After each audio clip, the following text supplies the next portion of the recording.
Hello everyone and welcome. I'm Dan McDermott. This is Google Plus Week, our weekly look at the world's coolest social network. Let's get right to it. First up, a new feature in Google Plus. You can make phone calls from a Hangout. So we're going to go to our Hangout and I'm going to throw it to Priz first and see what he thinks about this. Priz, what are the practical applications of this? Is this a good thing? This is pretty neat, isn't it?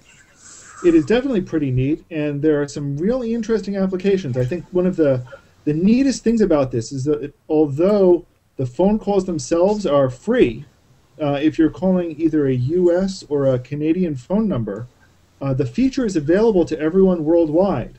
So this becomes an interesting way that someone from overseas is going to be able to talk to people in the United States for free.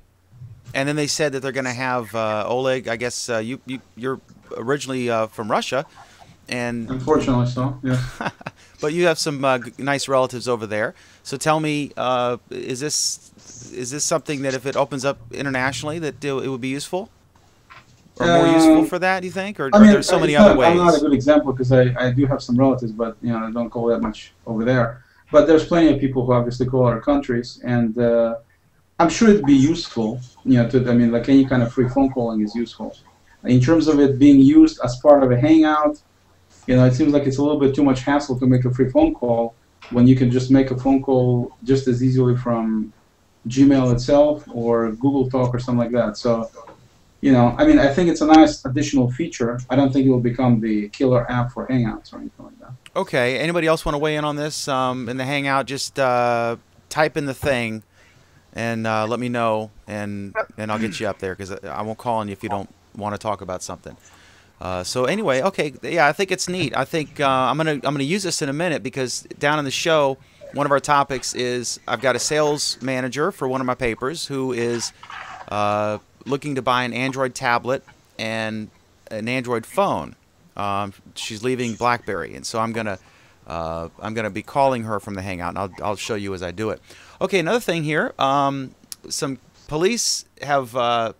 This is kind of interesting. Some police, and I'll pull this up for folks watching the live feed or on YouTube. What they're going to do, they're posting mugshots. It's the I'm not sure how to pronounce it. Is it Jacinto or Jacinto?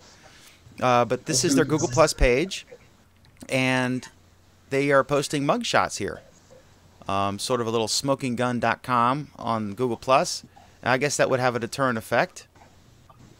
And I'm looking here, and these folks look like they've just been arrested, I guess. So anyway, that's, I guess this is creative. Guys, what do you think? I think it's an interesting thing to do with it. More interesting to me than a mugshot would be a real-time police blotter. I think that would be far more practical. That's interesting. Of course, that would be expensive, right? And all these agencies are having funding problems. And doing this isn't expensive? Yeah, true. Okay. All right. And There's been other sites that have kind of done this, but this is the first time we've seen something like this on Google Plus. So I guess this department's like an early adopter. I mean, they're trying to join the social movement, or that's. And it got some news, right? And I mean, their goal is to prevent arrests, right? I guess, but they make money. They wouldn't have a job if they couldn't arrest people. But I guess this is a deterrent. I mean, I certainly wouldn't want my mugshot. I've never had a mugshot, but if I did, I wouldn't want it on Google Plus. Well, I'm sure it would end up on there. Anthony, what are you talking about? You need an API? Oh, I was just saying, I don't remember who said it, but saying basically automating it, that you would need APIs to be able to automate it. I said that. And one of the things we're seeing with Google is at least beginning to partner with companies to provide that API privately for pages to be able to do that. So what are there now? 6 or 7 companies who brand names can partner with to get their automated posting directly into a Google Plus page. They're So once they do that, we're gonna talk about APIs in just a minute. But yeah, once that's going with the Hangout, it's gonna be huge, especially for games. well, no, this is being able to post things into your stream is what Anthony was questioning about. Okay, well let's talk about Hangout Poker, Priz. Something you brought to my attention. This is a new app, or an app to be, I guess. And let's talk about the usefulness of APIs in general. Well, what this is there's a company now at aceshangout.com where there's a 24-second video showing you a preview of their forthcoming Hangout app. So unlike Zynga Poker, where although you're playing with real people, at best you're seeing an avatar of something or something of them. Now you're going to be able to see the Hangout video of all the people you're playing with, representation of the boards, their cards as they show up, and so forth. So it's a lot more. Well, it again goes back to the very social nature of Hangouts, the very social nature of Google Plus, which is at their core, and that's when people are being social together. One of the things they're going to do together is play games.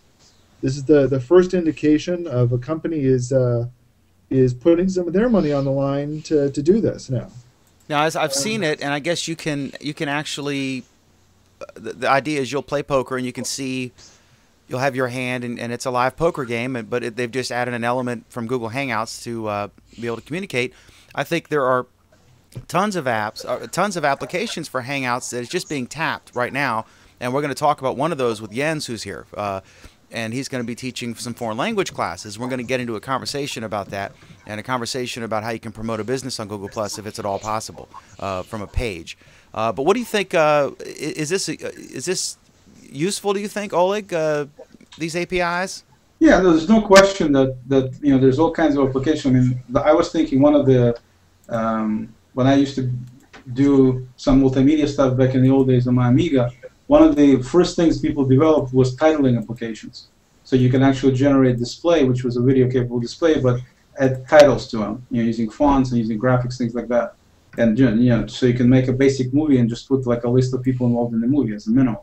So I think for this, it also would be very useful to be able just to throw, like the gentleman, gentleman's name is Jens, who's doing the classes, the cool language classes you're going to talk about shortly. He, right now through the URL of his class, basically it's his Google Plus stream on the screen, and so that's one perfect example where this would be useful to have the API. So you can do even some minimal things like throw some additional graphics, throw some overlays. You can make it look like TV that way. I mean, right now you could potentially have some kind of graphic behind you, just like TV, if you had APIs to be able to add these kind of elements. So I think it's definitely useful. It should be interesting to see to what degree people adopt it, because you have to look at some people use phones.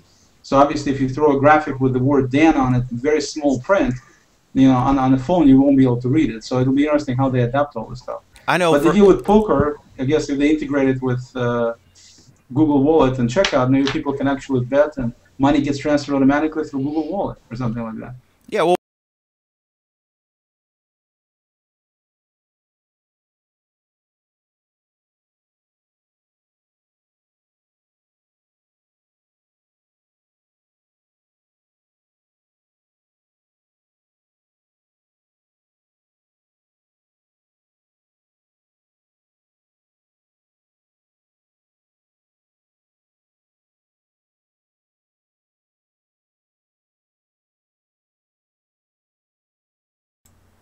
And these different shots, so it's if they could, as one practical application, if Wirecast could actually incorporate some features from Google Hangouts using the API into Wirecast natively, so I don't have to have this $10,000 electronic bonanza, going on. That would be kind of neat, and reduce the barrier of entry. To do shows like this, and that's just in the same way that public libraries did. I think one of the interesting things isn't just going to be how we're going to be able to control our own video stream, how we can put our own overlays on, but because of the social nature, because of the interactiveness of a Hangout, we're going to be able to add things probably and hopefully with the other person's consent, things to another person's video stream as they get broadcast out to everyone else. I mean, right now with the mustache demonstration, it was cute and it was silly. Explain that for folks who weren't watching earlier. Over the past couple of weeks, Google has added a feature to their Hangouts which lets you put a mustache on your own face. So you click on the mustache button, and a mustache shows up around where it's expected, and more or less follows you around.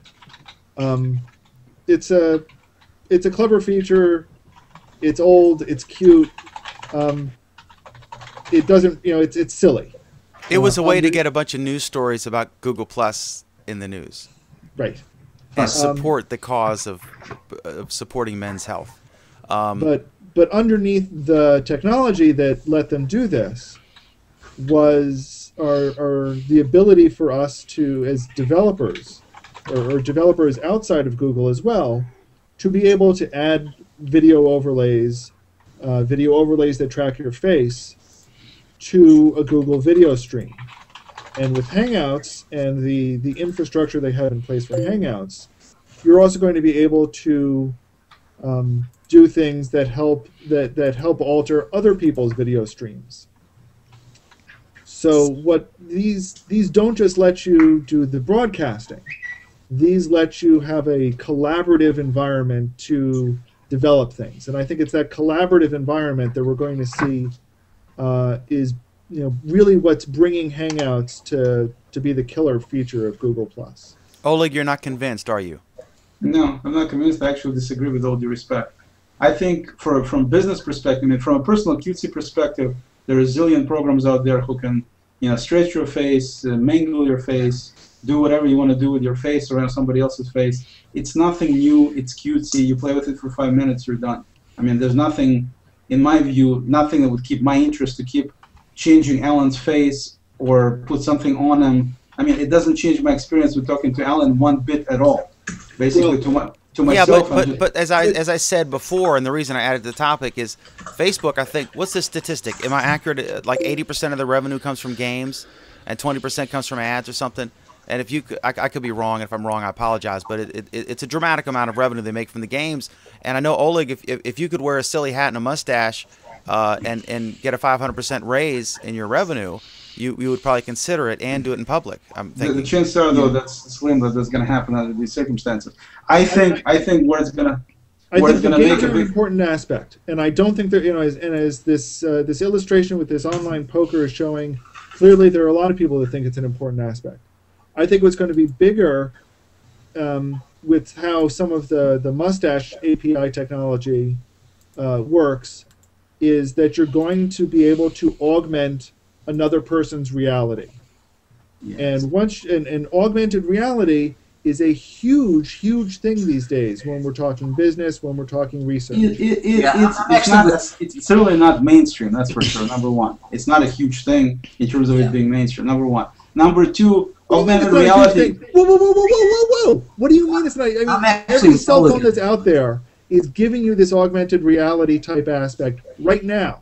GPS. 1 second. Augmented reality technology. What I'm saying is that number one, that the deal with augmented reality is really only productive for phones, not for desktops. No, okay? I disagree with you.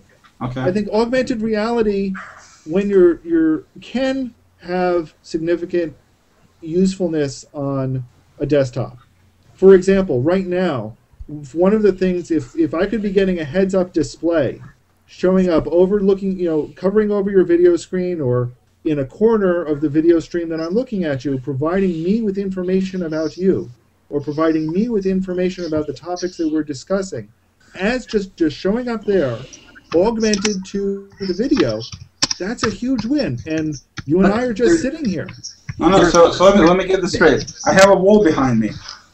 Every time you talk to me, if I'm here, you're not going to see anything but this wall. I don't get what you're trying to say. How is that going to change for this environment? It changes from this environment because you're assuming that the augmentation has to be based on your video stream. So tell me what I'm saying. Oleg, please listen. Okay. Let me, and I understand your point. What I'm saying is the augmentation does not necessarily have to come from the video stream itself.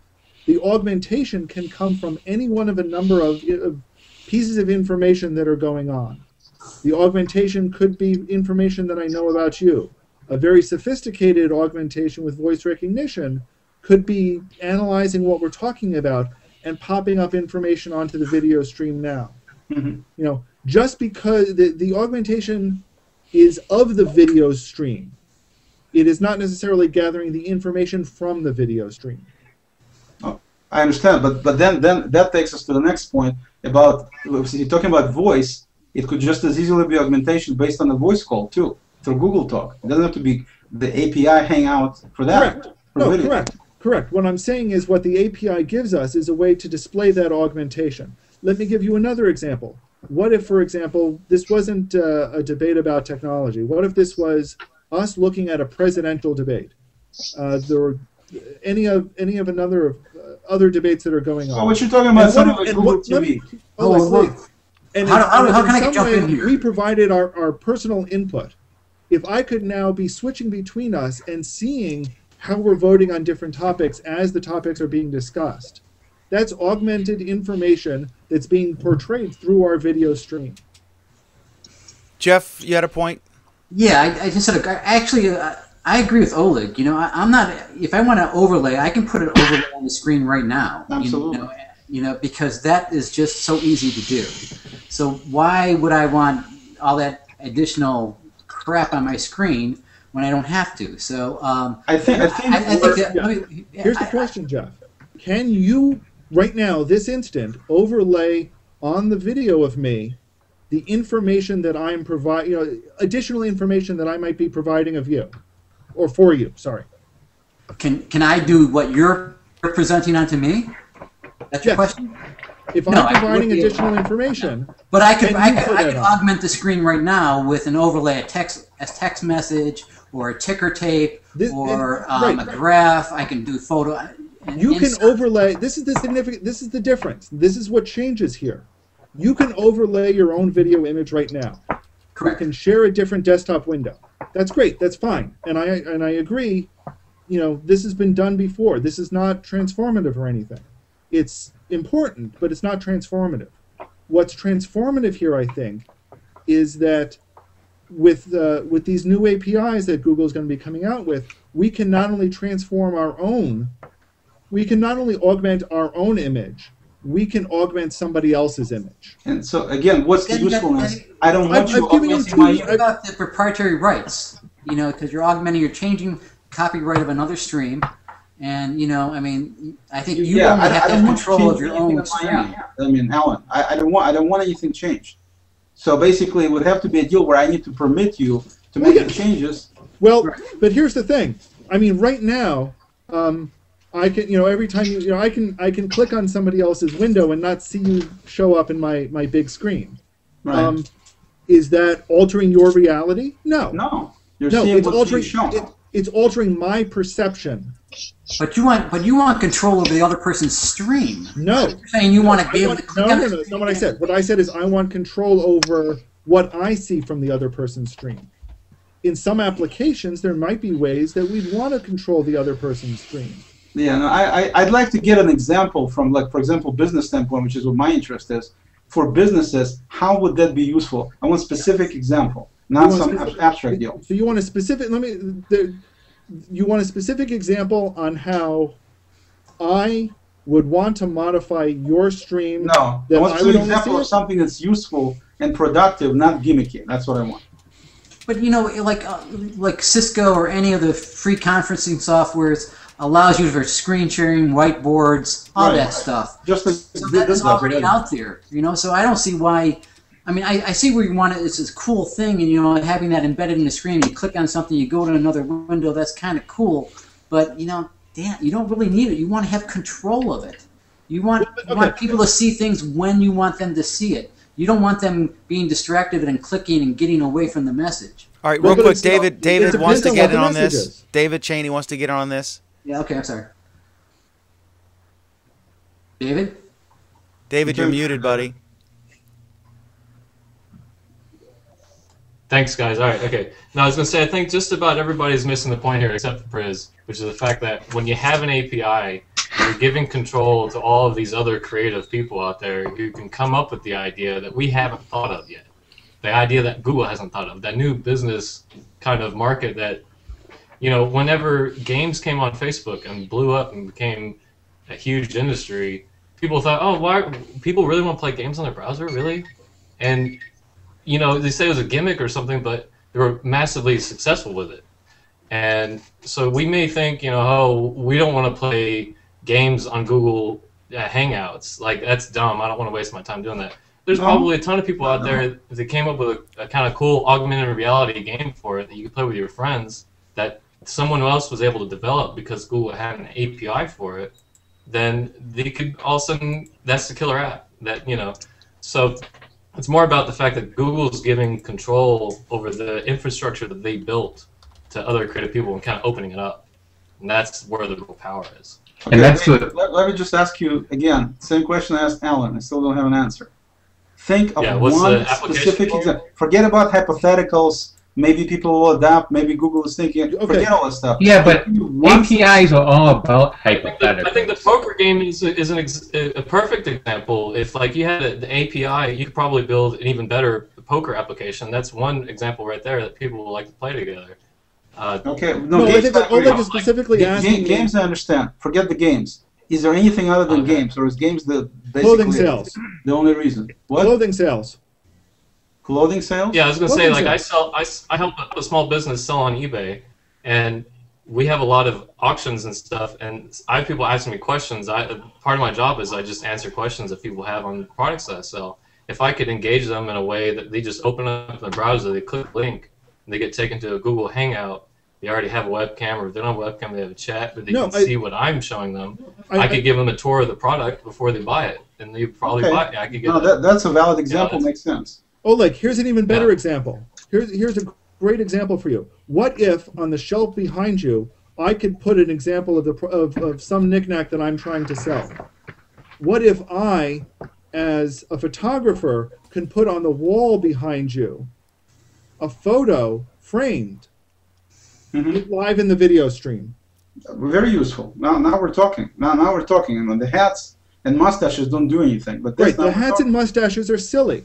The important point behind them is that they demonstrate that you can change what a live video stream looks like. That's the power behind what they were demonstrating.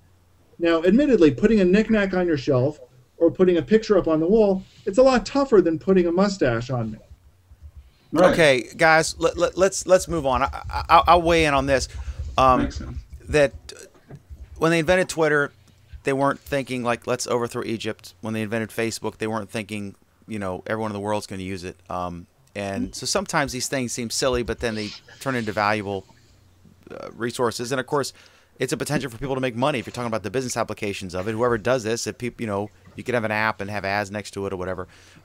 So we'll see what goes on. But I will put out a public request for Scott Swain to take a good picture of Oleg from his profile and put a nice hat and mustache on him.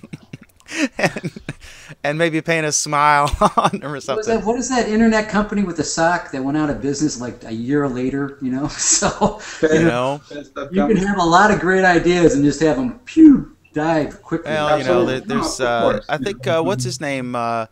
Scoble had a post about he was that a lot of the startups that were coming out, he wasn't as impressed with what they were doing. It was just like, oh, we're a new restaurant reviewer, we're the latest microblog, and he's like, you're not going to rise to the top, and he was just getting impatient with it. He wants some real innovation to come.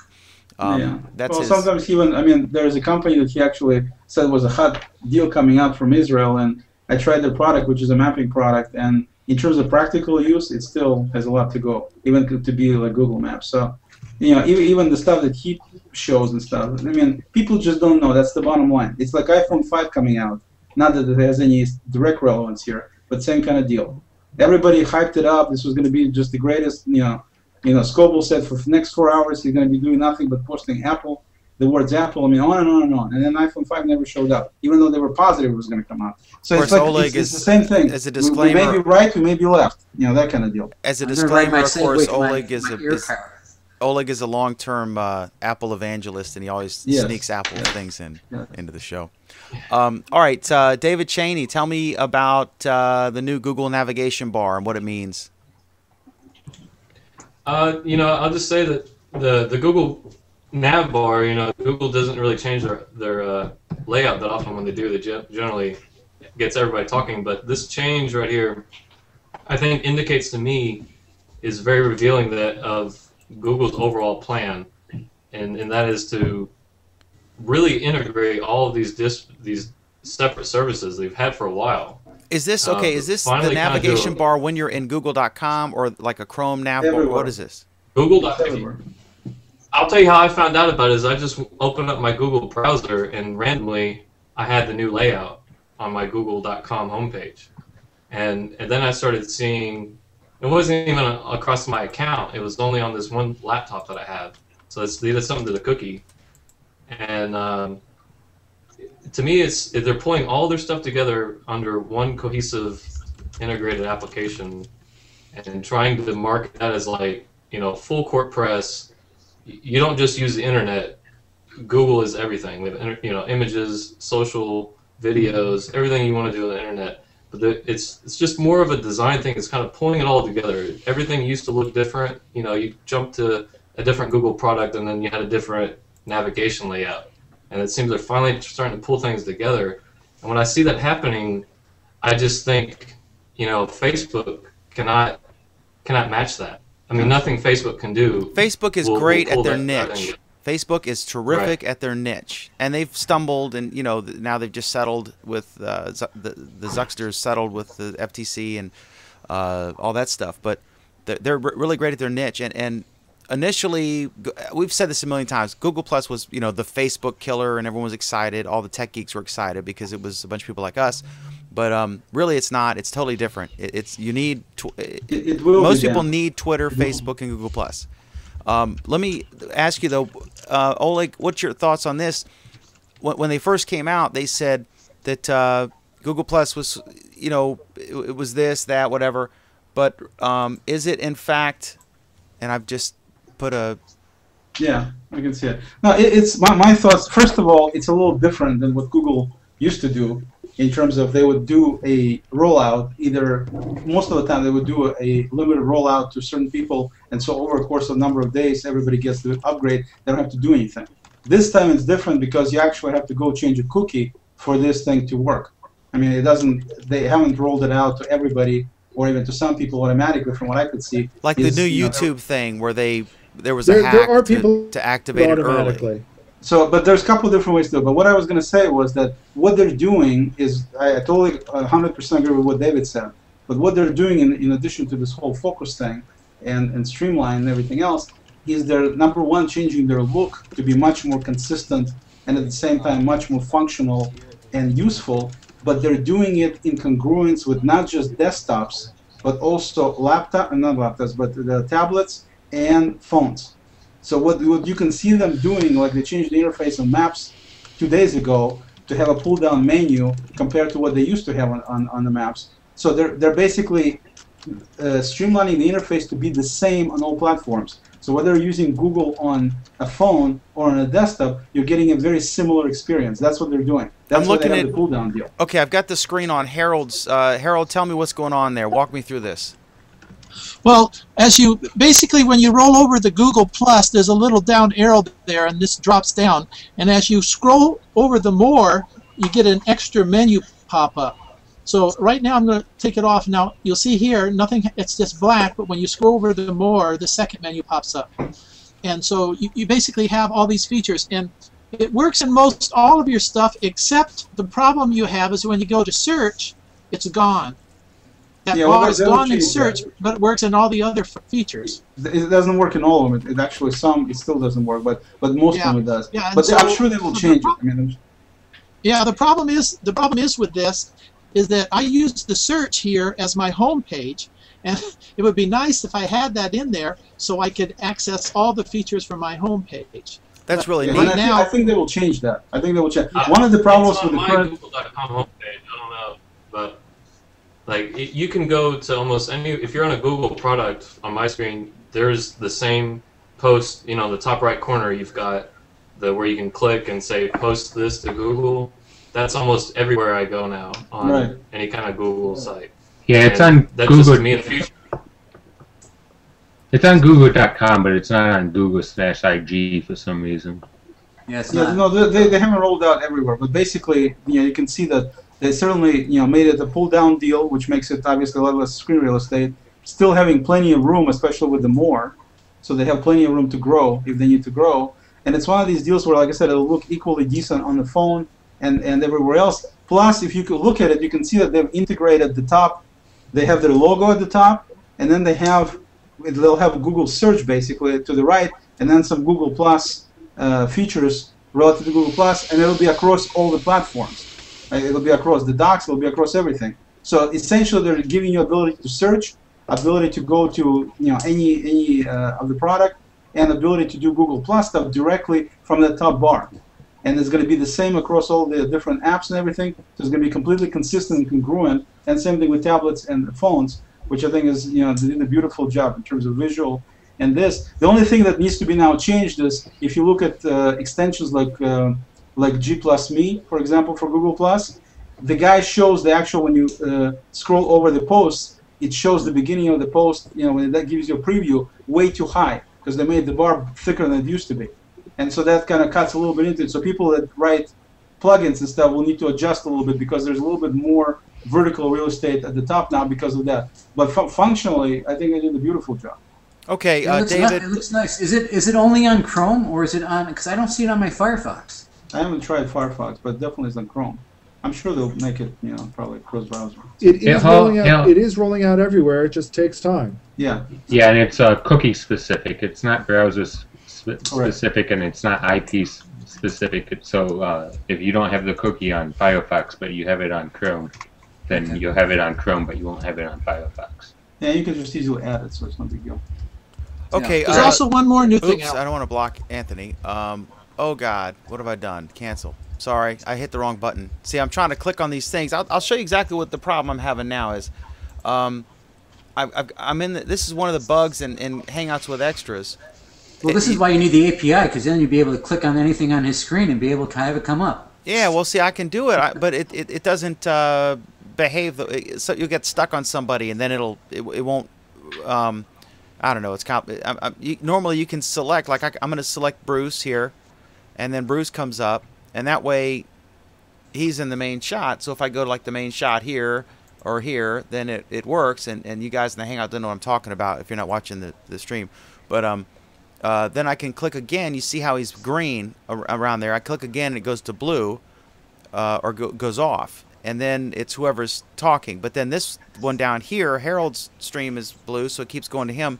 Even when someone else is talking, if I don't pre-select it, then I've got to click on everyone to select them. It's kind of a hassle. So they've got that bug I wish they would fix. Okay, so, all right, let me get David on, and then we're going to go to Jens next on some business ideas. The Google Plus badge, improved site search ranking. Tell me what that's about, David. Yeah, this is actually a big, like SEO type topic about, search engine like optimization, right? That's making sure your Exactly. site is designed so search engines can find it and put you up on the top of the list. And apparently, if you create a Google page and then create a badge for that page and then link to it on the site, whenever Google crawls the site and finds the badge on there, automatically that page, wherever that badge is, gets a huge boost in Google's search. Among everybody, or just among people who you're associated with on Google, or yourself? Just that page. From as far as I can tell, it seems to be, it's at least it's keyword specific. So if my brand page, for example, the company that I'm helping on eBay, they're small business, they have a retail store, they're electronic discount sales. If you search for that term, electronic discount sales, it's the same name as a brand page. Number one result is our website. Number two result is our Google brand page. But is we that also have a on your Facebook browser, page. on your computer, that has cookies and everything associated with it, or is it on some random person, No, like if Oleg searched for I it? can try that. I can search. Yeah, now. have him search for what's it. the I'd be keyword? curious. Yeah, Oleg, why don't you? Electronic. You're in Washington State. Yeah. David, where are you? I'm in Texas, where the store is located. Okay, so that's a good test because it's Um, not going to be location based. It's not going to be What's the cookies. search? What's the search? I just posted in the chat. Electronic discount sales. All right, I'm going to do the same Just take thing that here. into Google. Okay, I got discountsales.com as the number one. Actually, no. The one that those are the. Yeah, electronicdiscountsales.com. Is that it? The first option after electronic is cigarette. That's funny. Arlington, Texas. If we Yeah. have a Facebook page, and we're getting more traffic from the Google Plus than we are from the Facebook, even though we have nobody in our circles. All right, what's the website we're looking for? Electronic discount There's sales. two domain names, both go to the same site, discountsales.com and electronicdiscountsales.com. It's the top list, yeah. Yeah, but that's the same as domain name. I mean, that's pretty. Yeah, I mean, if I looked up, Dan McDermott and there's a, danmcdermott.net, it's going to pull it up pretty quick, right? How about electronic discount? Well, I mean, try, I'm looking at our analytics on our site, and I'm just seeing a lot more traffic from the Google Sure. Plus page, even though I haven't done anything at all to promote it. I That's haven't interesting. had any ads or any links to it. That's interesting, and we've got.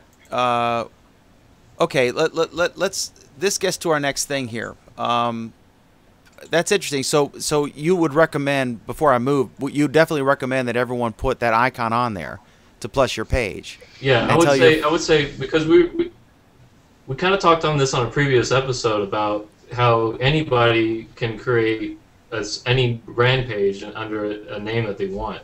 But if you want to make, if I claim electronic discount sales, but then I put that brand, that badge on my website, then Google knows that site is the authoritative owner of that Google Plus page.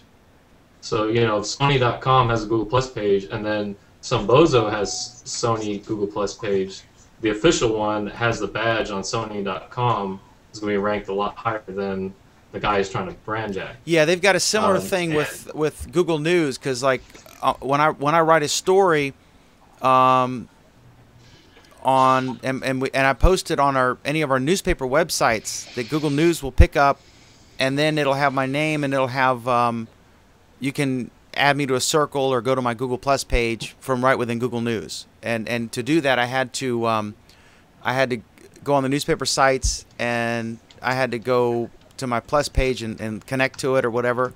So if you look at my profile, which danmcdermott.net will take you there. If you go to my profile, then on my about, I think it's, what does it say? Connected with, I forget, but it's the same kind of thing. If it's just a way for them, without having to have a person do it, to kind of have a connection here. Yeah, okay, contributor to. On the right, it says contributor to Warren County Report, Lynchburg Times, Frederick County Report, and then on all three of those, I have a link back to my Plus page. So then they know the computer automatically figures out that it's probably legit, because if the Lynchburg Times links to me and I'm linking to them, then we have some sort of relationship, and then that gives me some Plus cred. But anyway, Yes. all right, let's jump around. We got to move here. I want to bring on Jens. He told me about this neat business idea he has. Jens, tell me about. I guess it's called. Tell me briefly about what your business idea that you're starting is. It's neat, and then I want to get the group to chime in, because he's got the problem that a lot of folks have.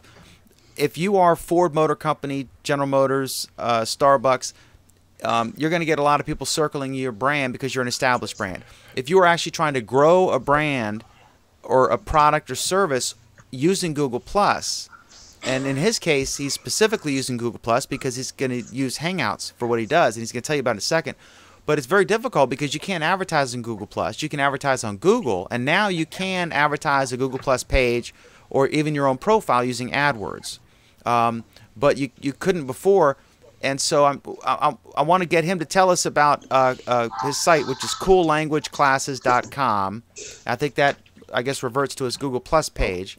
And tell me what the concept is briefly, and then let's talk about how we can, help anybody who has a page and they're trying to get more attention and more people interested in their products without spamming people, how they can get that done. So go ahead and give us a little information about what you're up to.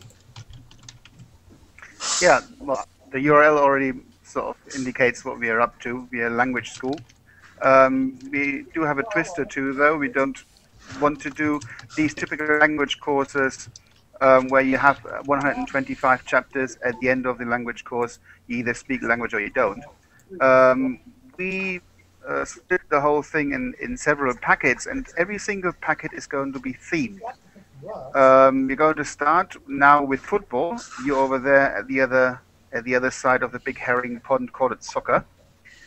So basically, it's a language course themed as a soccer course, and at the end of the course, the student will be able to, for example, follow a game in German. Will be able to have a conversation about soccer with German soccer fans or buffs, and that is basically the idea of the language course. But just as you said, it is obviously a very, very new business, and almost impossible really to advertise on Google+. We have no tools at hand that we can use. I basically depend on friends to distribute and share the page everywhere, which has been working actually quite well in the last 1 or 2 days. Some big shots helped me out a bit, and I'm very grateful for that. But obviously, I would prefer a way to advertise, to promote that page on Google+. Anybody got any ideas? Because this is a problem. You can't circle anybody if you're a brand. They can circle you, and then you can circle them back, but you can't initiate a circle. And then this is a problem. How does someone, or is it? I mean, if they're going to have pages, I guess at some point they're going to have advertising on Google+, and then it'll be easier. Anybody, Oleg or Priz or Dave? Jeff? Anybody? Circling, Dan, I don't think. Well, first thing is I very much hate spam. I don't like spam in my own inboxes, and I certainly wouldn't like to spam anybody else. Which, if you can circle somebody who doesn't want to circle you, that's going to end up in spam, I think. There has to be. I mean, as you said, I'm sure in the future Google Plus or Google will come up with other ways of advertising. But for now, the only thing you can use is AdWords, and with AdWords, you approach more the clients or the prospective clients outside of Google+.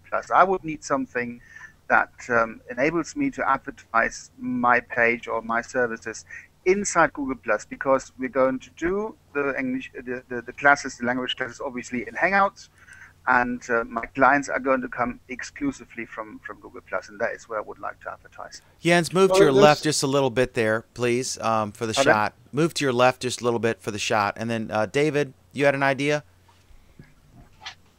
Well, what's been a key to my success as far as in promoting on Google, it seems like their brand pages is still so new that I think they're even honestly working it out. But in every other regard, like for your language, classes, that you should probably try to hit Google on every avenue that you can. If you can list your services in Google product search, if you can create YouTube videos documenting, maybe some of the stuff that you do, every avenue that you hit Google on, they don't forget it and they tie it all together. And so the bigger that you can be in their brain, the bigger that you'll be when people search for you. And that's just, I guess, a general tip. But as far as promoting on Google brand pages, I do think it's very interesting that they don't allow the pages to circle people specifically, almost because like Twitter allows anybody to add anybody, start following anyone else, and they'll get an email saying so-and-so started following you.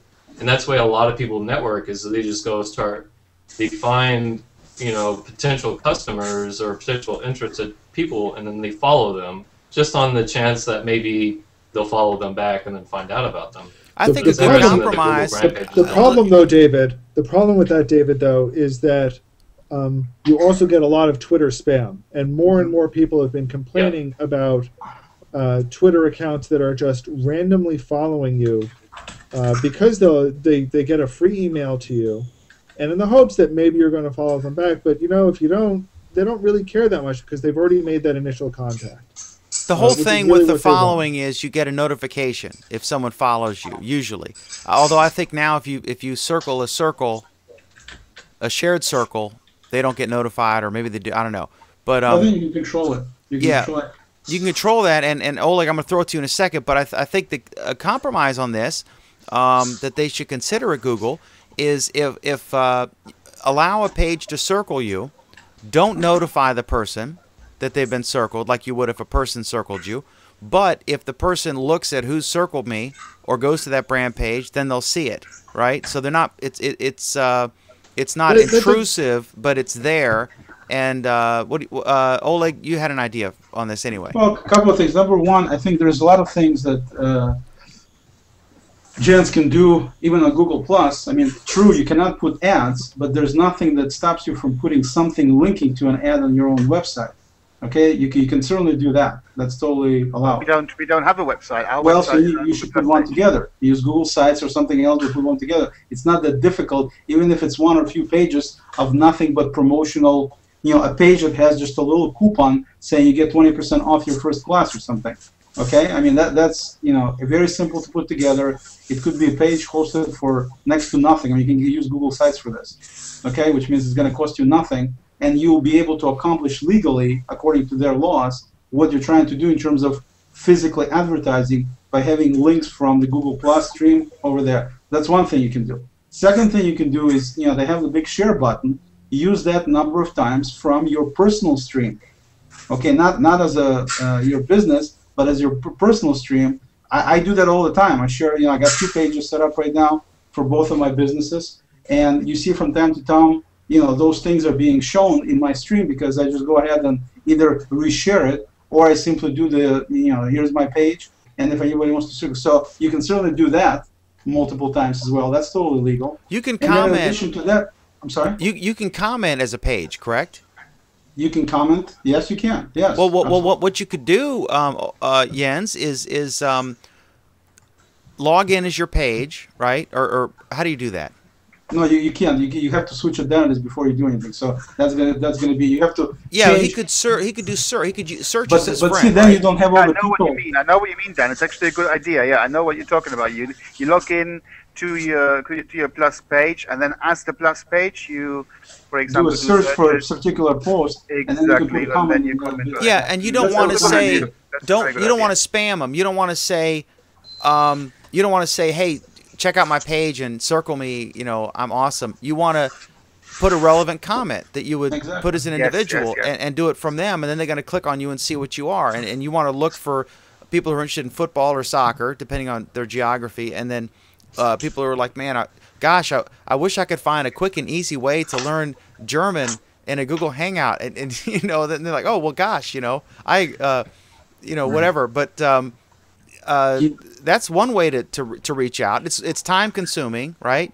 Plus whole public hangout. Or what we did is we built a forum and then have all the forum traffic go someplace else. So you create a little forum for languages, right? Using forum software, any kind of free forum software.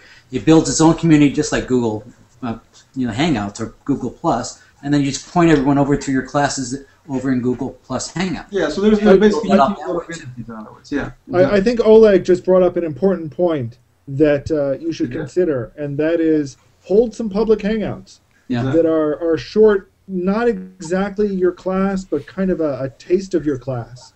Or just talking about what the class is, just like you explained to us. Well, I had no idea. I think you'd actually want more than just talking about the class. I think you want people to actually understand and have a feel for the fact this is close up, this is personal. Right. This is exactly. You want to give them that tease, and then you want to get them talking about it. You want to do something that people will talk about. Right. Yeah. Having a hangout where you're introducing this and showing it will get people talking about it. And also, Google Plus, that's the reward. And record it and put it up on YouTube or something. Exactly. Yeah. Exactly. If you can get that's another attention. thing. YouTube only allows me, I think, 15 minutes or something like that. It's bigger than that now. That 20-minute limit is gone. Yeah. It's Now, plus you don't want to do anything huge anyway. Nobody's going to sit and listen to a 50-minute, foray into classes. No, I how to take a class. I was more thinking now in respect of recording the classes and making them available for the students later on. Well, then you're going to have to give them away for free. You're not going to be making any money if you do that. There's a product out there called Animoto.com that does this very slick kind of. You can take videos and you can do pictures and screens and does these overlays, and it actually makes it very professional, and it does it all for you. Could you About put the link $30 in a the year. chat? What was your Put the question? link in the chat. What you want to do? It would be like it would help you create a promotional video, basically. Yeah, And then Jeff. that After would the get show, word out. That's the URL. yeah. If anyone has any ideas, check his site out. CoolLanguageClasses.com. Send him something or comment on here. Comment on the. A lot of people watch this. Most people watch this after the show runs live. So if you're watching it and you have an idea. And this is a general topic. The reason I asked Jens to do this, I was talking to him. He contacted me and asked me if I had any advice. And I said, well, actually, I'd like to do this as a topic on the show because there are many, many people who are looking for a way to, they don't want to spam anybody, but they just want to, find relevant people that might be interested in their product or service, and they want to market it to them. And how can they do that? Or how can they make them aware of it? Because there aren't tools for that yet, keyword. And so if anyone has any ideas, put them in the comments and under the video, either on YouTube or on Google Plus when I post it. And okay, so what I'm going to do, I'm going to go to, let me switch here. I'm going to bring in Angie Budarakis, who is the sales manager for my Frederick County Report newspaper. And I'm going to go back here. I'm going to show everyone what I'm doing. I'm going to bring in a caller because that was our first topic. Now you can bring in an audio caller to a Hangout. So the way I'm going to do it, I'm going to go up here to the top to the invite button. And then I'm going to invite by phone. And I'm going to type her phone number in. And I guess you guys will see it. And hopefully nobody will drunk call her later, right? No, it doesn't show down. I don't see the number. It only showed the last two in the area code. If somebody really wanted to Google her, they could. They could. Maybe somebody will call her and buy an ad. Let me see here. Hey Dan. Yeah, Go ahead. Can I invite myself in by phone because I keep freezing? Can you do what? Invite myself in by phone so I can continue hearing. Absolutely, sure, absolutely. Yeah, do it. Yeah, because I constantly keep freezing. All right, I'm going to try. I'm calling her now. Let's see if this works. This is, I guess, each user. And now I've lost the Hangout. What in the world? Okay, let me get rid of that. For whatever reason, it has logged me out of Google Plus. And I'm going to see if it just comes back again. I hope it does.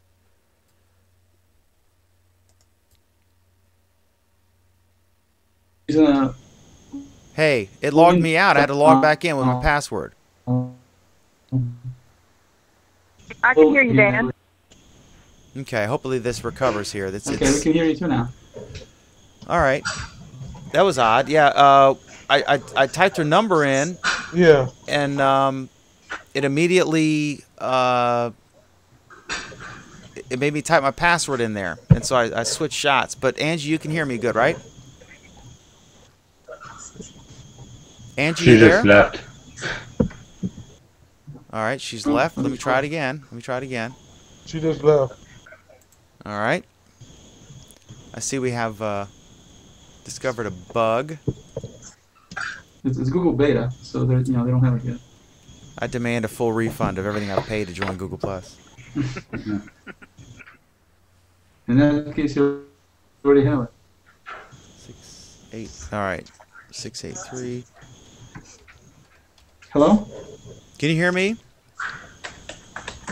All right. Hello? So now, theoretically, it's connecting. To a couple of numbers, looks like. Hello. There are two different numbers. Angie, you there? Yeah, I'm here. Okay. All right. If you're watching the show live, then turn the volume down on that for me, please. Oh, okay. I'm good. I'm not watching it. Okay. Let's. So now I've got you in here, and what I want to do is I want to just have a brief conversation with you. Someone's got the volume up pretty loud, and we can hear it coming back to us. Okay, it's gone now. All right. I know you're looking for a phone, and you're looking for a. I guess you're looking for a tablet, right? And Yes, that's correct. And someone, when I was going to have you on last week, but it was Margarita night, and so you couldn't do the show. And Angie's a sweetheart. If you want to check her out, you can find her in. If you go to my page, I just posted an issue of the Lynchburg Times, and you look in there and you can see, you can find her picture. But she has bad internet where she is. She's out in the boonies, and so anyway, let's talk about. What are your needs? You obviously want a phone. You currently have a BlackBerry, and you want to get something different. And I'm recommending an Android over an iPhone. Yes. And then now you got to decide which Android phone, right? So Yes, which ones are you correct. looking at? And then I'm going to go to Oleg, and then whoever else wants to weigh in on it. What are you looking at so far on the phone? I was looking at the Evo, and also the I think it's the Google Nexus S, are the two that I was looking at. Okay. Currently. And then my thing is, I have a Motorola Photon, which is a terrific phone, but the camera sucks, totally sucks, and it's a real disappointment. But it's a great phone otherwise. So Oleg, what do you think? What should Angie get? Basically, everything I've read so far, because I'm also going to be getting a phone later this month. I think at this point, especially with the brilliant ad they did against iPhone, a Samsung S2 is an excellent phone by everything I've read about it. So I think Angie will be very happy with that. It's got, very fast CPU. It's got, a little bit of a drawback I heard is the interface that Samsung provides. It's not as slick as the one HTC provides, but it still makes it a little bit easier to use in some areas than plain old vanilla stuff that Google provides. But at the same time, I would say Nexus is also a killer phone, and Nexus has ice cream sandwich runner on it right now. So that's the latest and greatest from Google. So I would say between the two phones, I don't think she will go wrong with either one. It's just a question of price and how much, what the agreement is with which company and things like that. That would be the main determining factor, not in terms of, whether you get the right phone or the wrong. Both of those phones are killer phones. So excellent. Jeff, you wanted to weigh in? What do you think? Yeah, actually, I was going to say pretty much the same thing. Just whatever, make sure it has a replaceable battery. Not like the Razr, which is encased like an iPhone. And the other thing is, what carrier are you going with? Verizon? I'm with Sprint. And how's the coverage there? Oh, it's pretty good. The coverage is pretty good. Yeah. Then then I would definitely go with the Galaxy because it's it's a sweet looking phone. I have an HTC. I like my HTC, but I'm looking at another phone in January, and I'm looking towards the Galaxy as well. John, that's the one I was leaning toward. Is it urgent, this phone, or could you actually wait 3 or 4 months? What's that? Is it urgent to get this phone right now, or could you actually wait 3 or 4 months? Oh, I probably don't want to wait quite that long. I've kind of outgrown my BlackBerry now. It doesn't fit my needs, for work. So I'm looking to get something this month. Is what I'm looking to get. All right. Well, you won't be able then to wait for the HTC Edge because that is going to come out about end of April. I think they've got some real Yeah. good sales going on right now that the- she's looking at.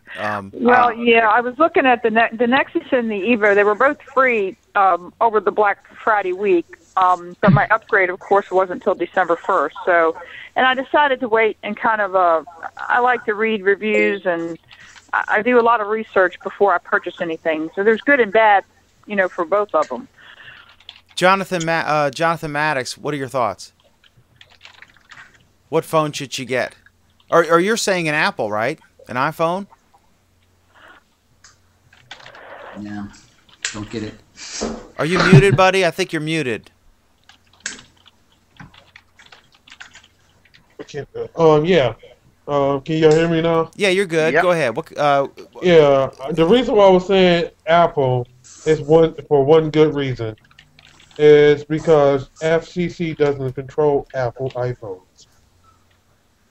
They cannot spy on Apple iPhones. Any circumstance, with any circumstance, because Steve Jobs has already said no to the government on quote unquote spying on people with using iPhones. Because Are you talking about the that's a carrier privacy IQ thing, or what are you talking about?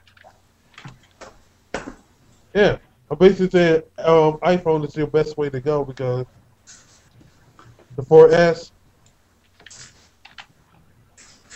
And that is available on Sprint, right? Isn't it? Yeah, they have the iPhone now. It's not even one that I had even looked at.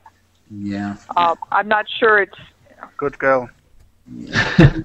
Wanda, what do you think? You're saying the Thunderbird. Tell me what is the Thunderbird? And you're muted if you're. I think she doesn't. She can't. I think she only writes. I was in a hangout with a Google employee a couple of days ago, and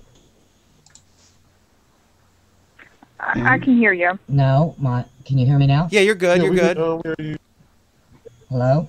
Yeah. Yes. Okay. I was in a hangout, and a Google employee had jumped in, and he said that he was trying out his Thunderbird phone, and I knew he was a Google employee because I've seen the inside of the Google office. And I also seen a water bottle that had the logo Google on it. And he said he was within the communication department, and he wanted to see how well his Thunderbird phone worked. And I told him, Thunderbird phone? I've never even heard of that before. Yeah. Haven't heard of that. Is it an it's one of Android these or what deals is it? Where, Yeah. it's a never-ending story. Considering how many people make Android phones, it's going to be a never-ending story. Every few months, somebody's going to come up with a new phone. So basically, you need to look at it. My recommendation would be you look at it from the perspective of you're going to get a new phone next week. These are the choices, and you just pick the best choice for the money you can afford and go with it. Because if you're going to be waiting for the next thing that's going to come out soon, the soon will never end. So that's just the way it works. Yeah, Just don't I forget- agree. Just don't And that's forget then later on that about the Yeah, Thunderbird that you technology's said always it. changing, so. And in terms of tablets, no question that this Asus Transformer Prime is the top tablet to get right now as we're speaking, even though it's not out yet, because it's got the best specs and everything that everybody wrote about it. That's what I'm going to get. But it's another one of these things that they're going to have. One of the big features of this particular tablet is that it's got this Tegra 3 CPU, which is a quad-core CPU, the only tablet on the market with such a thing at this point. But there's a bunch of them that are coming out after them using the same CPU. So it's the same kind of approach. If you wait, more things will come out. You'll have more choices. But the question is, how much do you want to wait? It's a never-ending story. Yeah, it's a choice for 2 years. That's it. It's not a lifetime choice. If you always wait for the best stuff to come, you will wait forever. Yeah, that's what I'm saying. Yeah, exactly. No, I'm not about waiting for the best stuff. I'm about getting, the product that I need. I guess the question right now with that tablet is, do I go with the old one or do I wait for the new one to come out? No, definitely new one. Definitely new one. Best toy right now. Bowie, we're still doing the show live, just so you know, so don't cuss. Bowie, behave yourself. We're doing the live show still. So you're looking for a tablet. Much better reviews. The Samsung got, the other tablet got much better reviews than the Samsung did that I was looking at. Right, absolutely. So, Oleg, do you know if the new tablet's going to support USB tethering at all? Yes. I didn't read about that. They do have a full-size USB 2 port. I know that. But yes. and also they have the full-size SD port as well. Yeah, because I did get a Toshiba Thrive, and I had to return it because I couldn't get, I couldn't get it to do the USB tethering, and I'm not going to pay extra money for my Wi-Fi hotspot or root my phone. So it kind of, That alone is an argument for an Android versus an iPhone, is the tethering thing. Right. No, Android has tethering. The phones have tethering. It's just a question of the tablet has tethering. Does the That was one of my other questions about the tablet was, what kind of phone might I be able to run the internet off on that tablet? That was one of my other questions. And is it even possible? Yeah, it's possible. Yeah, it's possible with Wi-Fi, but nothing your else. Samsung will work fine with that, yeah. The best way, when I evaluate something, what I'll typically do is I'll Google it and then put the word "sucks" after it, and if I, something sucks, and then see how many hits there are for that, and then see what people say, and then you'll get some real great rancid reviews. But in general, and look at trusted sources. But Oleg's right. You basically you're going to take advantage of your Sprint upgrade. You're going to stay on the network. So you're going to look at what they have that's in your budget, and then you're going to Google those and Google stuff like compare this phone from this phone and see what comes up. Right. And and life's a gamble, but you can't go wrong. I mean, it's going to be a good phone, and you got 30 days. Yeah, If it sucks, you got 30 days to return it with Sprint. I read reviews on everything. I go out and Google everything, and I read as many reviews as I can before I purchase something, and I actually take my time before I make a purchase. To make sure I'm getting the right product. But the other question I had is I use Outlook for my email, and I'm trying to figure out if any of these tablets will support Outlook so that I can still receive my email that way. I have a little trouble getting an answer to that one. What's the reason you want to use Outlook? I don't Well, think I guess I could push it over to Google Mail. I mean, I could do that. That's just where I have because it's so tried and true and it works great. Yeah, I don't think you want Outlook. Here's the thing. The reason you like Outlook is I assume it's because you can combine all your email into one thing, correct? And there's no web interface involved. Yes, it's faster. Yeah, once you get an Android phone, you're not going to need that anymore. You're gonna you'll have a central. If you get an email from anybody, it's going to light up on your phone, right? On the top left, it's going to tell you got an email message. And also there's a central message inbox where there's one inbox, and if you look there, your texts will be in there, all your email accounts, your Facebook, your Twitter, everything is in that same message box. And you can make it make a sound or vibrate or whatever or not by your choice. And you're not gonna, your days of logging into Yahoo's horrific interface are over once you go with Android. So I don't think you're gonna. I think you will find the Android interface on the tablet and the phone vastly superior to Outlook. Although Outlook may be a good option for you on your Windows desktop. Okay. I just Googled for transformer tethering, USB tethering. They said that the old one did it. There was some software you could get, an app that allowed you to do it. So my guess is if the old one could do it, then the new one should be able. This is from the middle of 2010. So my guess is you can. Yeah, I can tether with my phone. I looked at that. I tried PDA Net and couldn't get it to work on the Thrive. That was for sure. I don't know about the transformer, but. Well, as soon as I get mine, we can. I'll tell you for sure. We can do a live review. And that'd be great. Yeah, because that's why you want the tablet. You want to be able to hook it up to your phone and get stuff on the road. Well, to be totally honest, I mean, yes and no, because the stupid limitation with 2 GB from AT&T per month on Sprint. I mean, I think that's one of the biggest pluses on Sprint. You have unlimited data. You don't have that on AT&T. I only have 2 GB account, and so you can, even if it does do it, I would do it very cautiously because you run out of room, and then you start paying, $10 for every additional gigabyte. And anyway, it just adds up if you keep doing it. Even if you're on the unlimited plan, would you still run into that issue? No. No, limited you don't. Yeah, you can transfer as much as you want. It's just when you hook it up to your phone, so you're using your phone as a means to get to the internet, then you're actually using either 3G or 4G, the spectrum. You're not using Wi-Fi. And that's what counts against your data limit per month. If you're using Wi-Fi, then it becomes a non-issue because Wi-Fi, as long as you can get Wi-Fi somewhere, you're not paying for anything in terms of you're not paying for data, and that data doesn't count. So what we're talking about is having your phone supply the Wi-Fi connection through its regular 3G or 4G connection to enable your tablet, which is only Wi-Fi capable. You can't hook up your tablet, at least not this time. It's only Wi-Fi only tablet. So that's the only way you can get to the internet. And some carriers charge for that. Like Verizon charges extra $20 a month for Wi-Fi enablement, turning your phone into a hotspot, Wi-Fi hotspot. All right, let's. Any final questions there? Because I got to move on, Angie. Yeah, I'm good. I think Angie should get the best phone she can get and make sure her employer pays for it. Oh boy. I guess in a sense he does. I indirectly pay for it. I assure you. I write her a big fat check every week. I plan on getting it for free. My phone. By the way, do you know when it's coming out in your neck of the woods? The tablet, the new tablet. Yeah. December 9th, I believe. Yeah, so that's what I'm hearing also. December 8th or December 9th, before they said 18th. So hopefully it'll be available everywhere. I don't think that there's going to be much of a price difference. I'm assuming when they come out with the new one that the other one's going to drop in price some, but we don't really know that. Still get the only thing I would say they're going to reduce the price of the normal transformer. They're going to reduce it by $100 when the new one comes out. That's what I heard. Right. The only thing I would say is that if you want to get it, I think there's going to be a major onslaught of people to try to get them when it comes out because there's just too much hype around it. And so if you don't go the first day, you might have to wait, quite a bit longer. Yeah, I know they're taking pre-orders in a lot of places. Exactly. Well, thanks so much. I appreciate all the good information.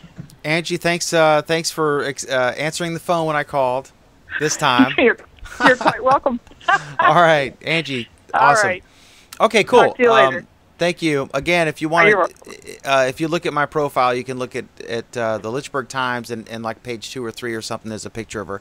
If you want to see what she looks like, we were talking to there. Okay, next up, I guess Priz, you want to talk about Google helps out with Egyptian elections. Tell me what that's about. Well, the past few weeks we've had live reports here from Egypt, and one of the things that appeared in Google on Google's page on Google Plus was some information about how they have been working with Egyptians to get information out about polling places, to get information out about candidates, and a whole host of other information for this completely new thing that Egypt is experiencing, and that's democracy. So they've been publishing all of this information, making it available in Egypt, and to cap it off, they created a Google Doodle for the event. So Google's been helping the public out in learning how to manage their own democracy, and I thought it was pretty exciting to read about. And I know Oleg is also celebrating Egypt's arrival into the democratic realm. Isn't that right, Oleg? Do you have any thoughts on this? I don't think so. I don't think there's anywhere near democracy that everybody's hoping that they'll achieve over there. But, there's basically, the way I see it from all the news that comes out, is there's a not necessarily peaceful transfer of power. That's it. It's some power grab, I should say. That's all that's happening. It's not any kind of spraying. It's not any kind of democracy. It's anything but what's going on over there. They may be using Twitter. They may be using Facebook. They may be using, social media. But it is certainly not democracy by any standard. Well, it's still the same generals running everything that ran it under Hosni, right? It's true. Yeah. And now they're a bunch of people not that many days ago. It's not often that generals give up power, right? Then they got all the guns and all the money and everything. So I don't know. We'll see. But I don't know. I mean, I guess if it happens, it'll be exciting, and we'll have to see. The Muslim Brotherhood, I guess, was really organized in the last election, and I think they had the only exit polling, and they're just clearly the most organized group over there. And so, we'll see. All right, let me Priz, can you talk about the Amazon thing? That was kind of interesting. I guess Google's going to take on Amazon. The headline I saw: Google may take on Amazon in free shipping.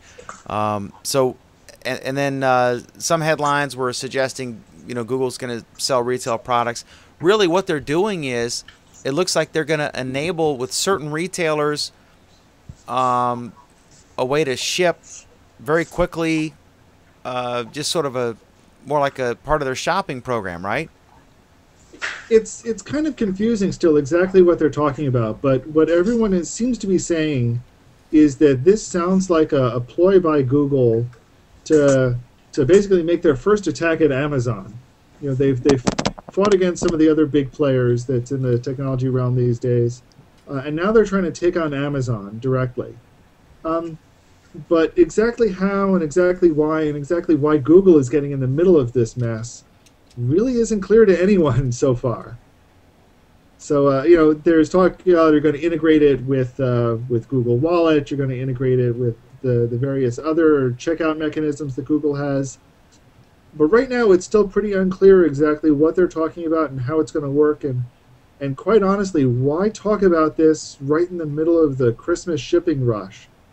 There's a lot of things that are weird going on with this. Yeah, and Google had a bunch of flops, you know, on their end. So it's not like anything come out is gold. So, you know, I think, you know, them butting heads with Amazon, I don't think it's gonna net them anything. I mean, it's just not gonna happen. There's no way I can see them taking down Amazon. I don't think they're going to be selling per se. I think they're just trying to figure out an efficient way to ship stuff and promote it or whatever. We'll see. Well, I think it's just expanding their surface. It's utilizing their existing reach, their footprint, and coming up with new ways to generate revenue. And that's their job. If they thought of a good idea like this and they didn't pursue it, they'd be negligent, right? I mean, that's their job. That's true, yeah. And it might be actually helpful to Amazon, because if they come up with something that works for a lot of businesses, it may actually work for Amazon as well. And true, I mean, all the good bits from Google Plus, you know, other people are copying, and I know that a lot of people are worried about some of the things they're doing. The Google Hangout concept, especially with the voice edition, is going to threaten some businesses, 100%. Well, it's definitely a scalp killer in many ways. Yeah.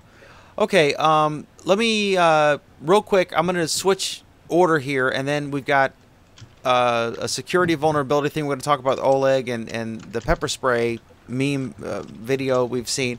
But I was talking with Bowie, who's joined us, and I mentioned the Wadsworth constant, and he asked what that was, and I was walking out the door, and I of course, you know, don't want to text and drive.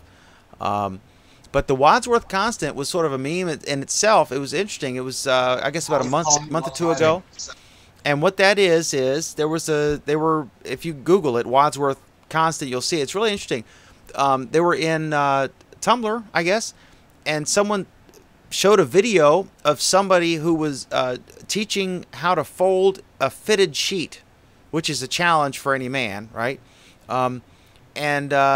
Someone, username Wadsworth, made a comment that the first 40 seconds of that video, they were useless and irrelevant, and that he always, when he goes to a YouTube video, he always clicks to about 30% in, and he says that the first 30% of almost any video in the universe is irrelevant. And so what's funny, and that went wild, because everyone's like, you know what, it's true. And I actually, after knowing we were doing this story in the beginning of this show, I was real quick. I just said, welcome to Google Plus, blah, blah, blah, blah. Bam, you know, first story.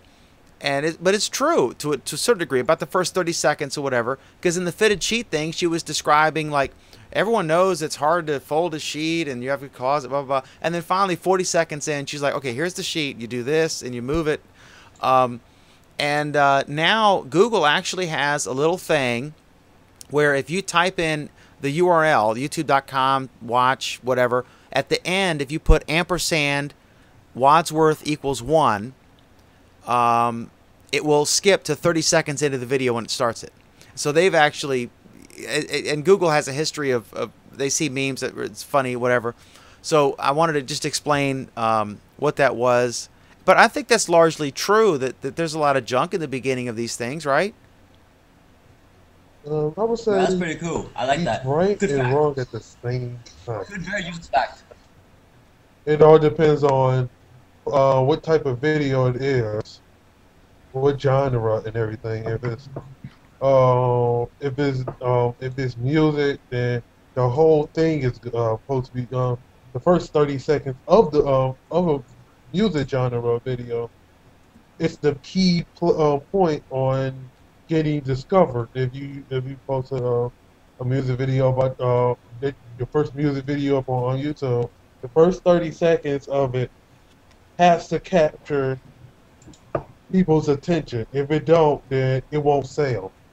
YouTube says that That's the first true, too. 15 seconds have to capture your attention. I think this is good that this became a meme and became out there, because it reminds people you got to be fast. You got to grab them quick.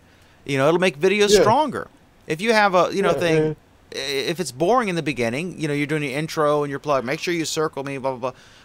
Then it's like, oh, whatever, I'm going to move on, because people have a short attention span when they're looking at stuff online.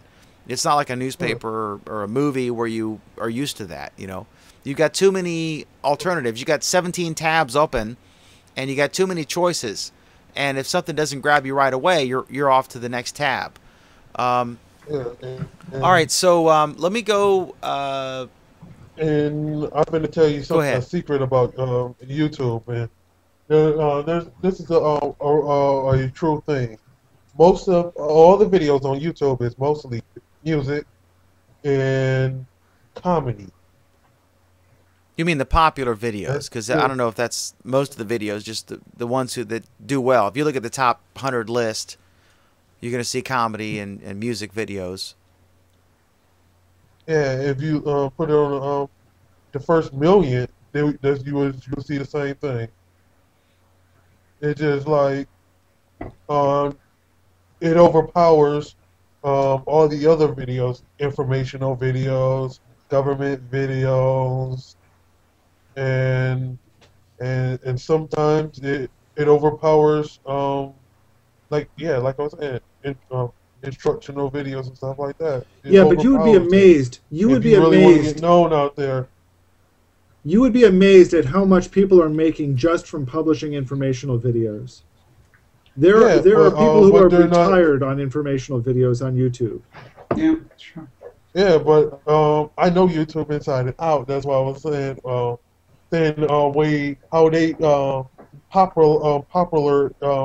they popularize a video. How much?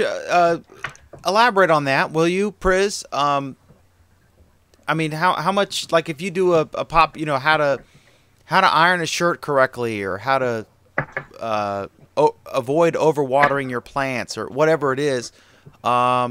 I guess they're generating revenue from monetizing the video within YouTube. Once they invite you to do that. Is that what you're talking about? Most of them are generating money from the ad revenue they get from YouTube. Is there real money in that if it goes apparently, viral? I mean, it surprised me when I heard it, but apparently there are people who are making really solid, good money on it. Yep.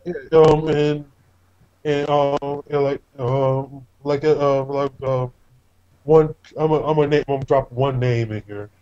Michael Mozart. Everybody know him on YouTube. He's on the top 100 most subscribed people on YouTube. The whole site itself, and he was telling he was saying there is real money behind it, because sometimes he can make up to $5,000 a week because of all the people that subscribe to the channel and the ads and stuff.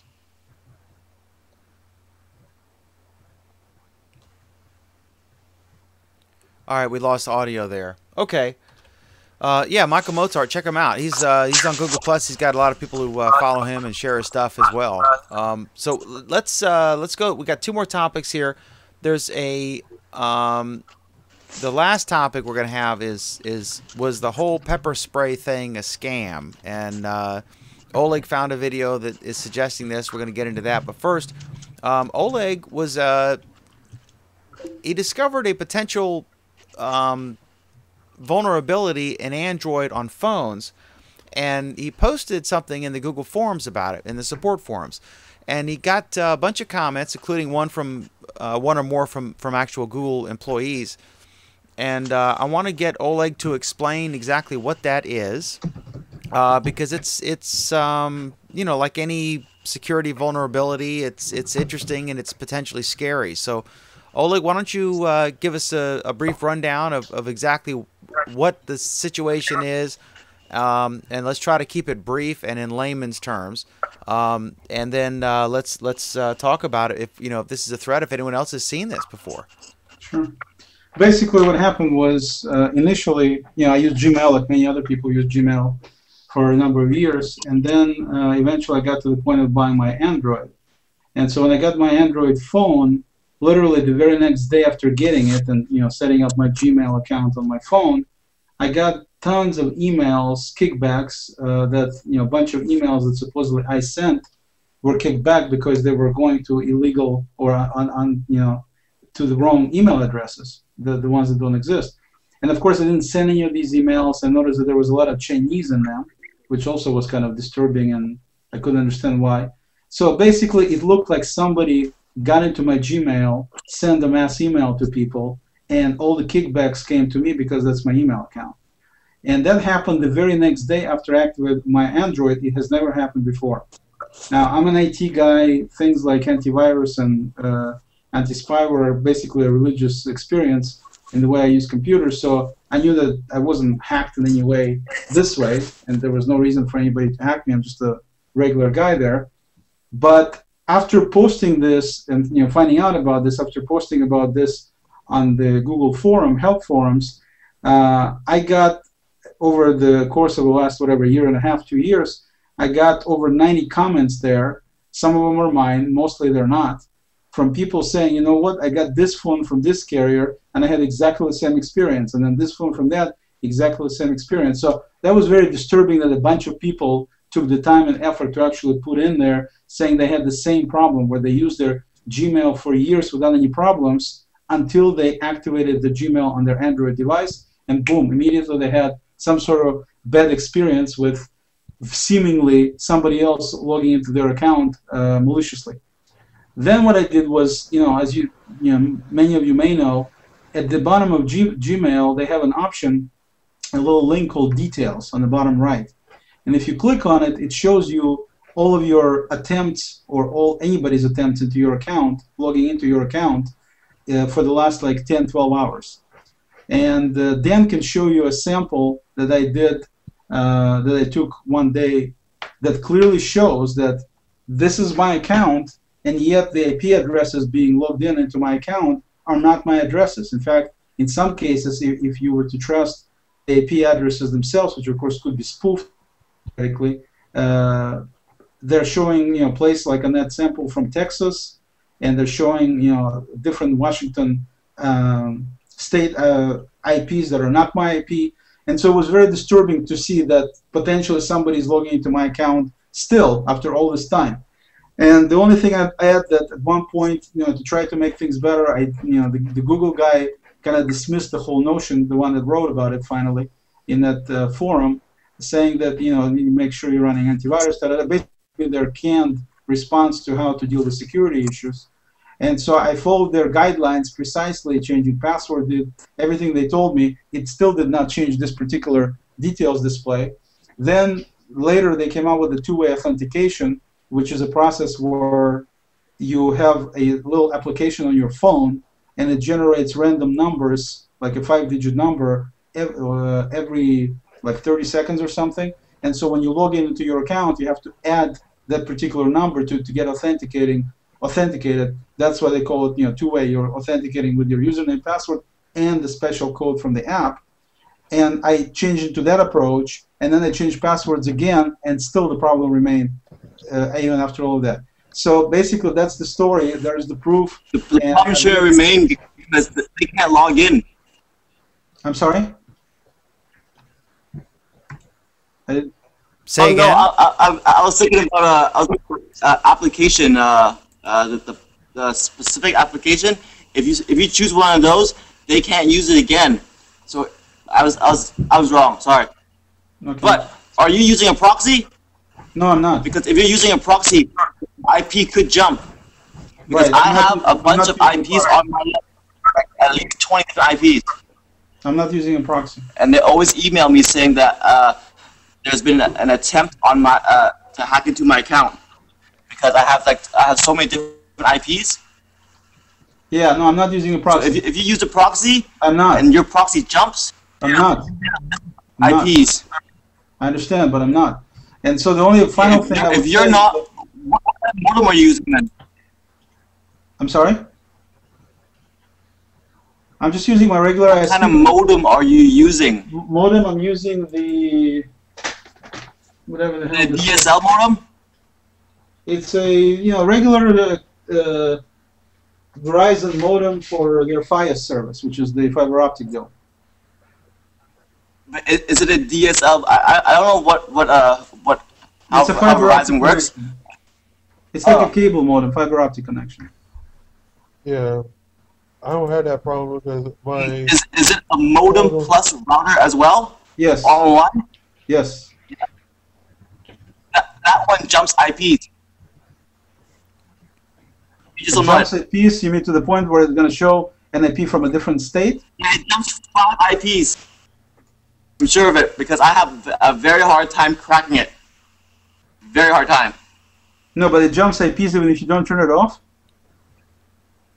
But there's evidence that it at that same time it actually was misused, right? I mean, there was evidence that people were sending spam out from your return address that it didn't happen before, and was that the behavior that other people reported, or just the strange IPs? Exactly. Yeah, so that's the point he's making. I mean, yeah, you can just like on mine, I looked at it and it said that mine said.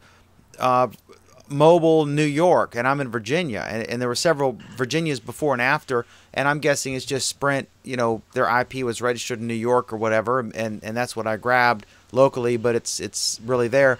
Every time you reboot your phone or whatever, you can have a different IP, or I don't know how that works. But in this case, he's actually talking about instances where people did not have their address compromised or used as a dummy return address for spam. And then all of a sudden, once they activated an Android phone, bam, it happened right away, accompanied by these strange occurrences of IP addresses. And then he got basically blown off by some Google support guy with a canned response. Several times, yes. Despite his intricate, detailed initial post and follow-ups, having that greeted with a canned response is always frustrating. You can also start sending those emails like a bot, sending it all to your contact list just by receiving an email. By receiving an email, it kind of shows. But it's the timing, Bowie. That's his point. There was no occurrence of it for years, and then all of a sudden he activates an Android device, and then bam. Right. And other people reported similar problems. It could be anecdotal and coincidental, perhaps, but he may be onto something. And some gentleman with the BBC was doing a thing, and interviewed him, and he's on a BBC podcast about this. So he's certainly not some kook, manufacturing a non-issue. There is something inside the Android, like some Androids and all iPhones, that's a really big deal right now. This carrier IQ thing. I forget what it's called, but it's like a really carrier IQ. It's like deep inside your phone, and it's really hard to find on an Android, and it's easy to find on an iPhone because it's an iPhone. Yeah, I looked into this carrier IQ. It's basically for carriers to know what's going on the phone, and the carriers are saying, although I guess Apple stopped using it with iOS 5 and below are using it. Post iOS 5 or not. Sprint has acknowledged using it. I think was it AT&T that doesn't, or somebody doesn't. But yeah, AT&T, I don't think. The only thing I'm really looking for right now is for somebody from Google to look at my details list and explain to me what all those other IP addresses are, and if that's not an issue, fine.